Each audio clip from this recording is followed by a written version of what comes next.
तो दुई जन शिष्य थे जड़े गुरु पाखे। तो प्रथम शिष्य जी सी गुरु कथा पूरा ठीक ठीक मानुला, गुरु जे अनुसार कहते से अनुसार करता, परिश्रमी थिला। आ जो सेकंड शिष्य थिला सी गुरु कथा मानु नथिला, जो परिश्रमी नथिला, किंतु तार पाठ जो सी फास्ट शिष्य भाया ठीक ठाक हुए। जो विद्या समाप्त हो गला गुरुदेव कहले तुम ए घर को जाओ। तो जो फास्ट शिष्य जी सी कौन जो सी रास्ता जाऊला सी गोटे जगह तार एक्सीडेंट होगा, तार गोड़ गोटे भांगी पड़ा। तो लोक मैंने पुणी से गुरु आश्रम को नहीं आसिले। सेकंड शिष्य जी था सी भी झिल्ट्री पड़ा, बट ता गोड़ भांगिलानी, सी गोटे कौन सुना इटा पाइला से देखला गोटे पुता ही अच्छे। तो सी भी गुरु आश्रम को फेरला। तो जो फास्ट शिष्य जो सेकंड शिष्य को देखला से गोटे सुनार इटा पाई, तो गुरुदेव को सी कहला मुझे आपन कथा मानुली, एत मुझे भल कर्म कली, कहार किसी क्षति करनी, तथापि मोर कौन एमती है। गुरुदेव कहले मुझे तुमको काली सकाल ये कथा कह।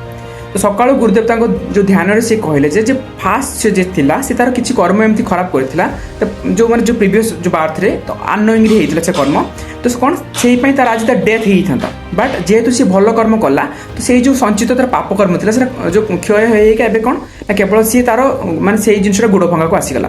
तो सेकंड शिष्य जे थिला सी आज गोटे बड़ उच्च पदर जो अधिपति ही था, बट जेहेतु सी कौन तार किसी कथा मानलानी, तो तार जो संचित भल फल थिला से क्षय होई एबे केवल गोटे सोना इटा को जो आसिक जो पहुँची गला।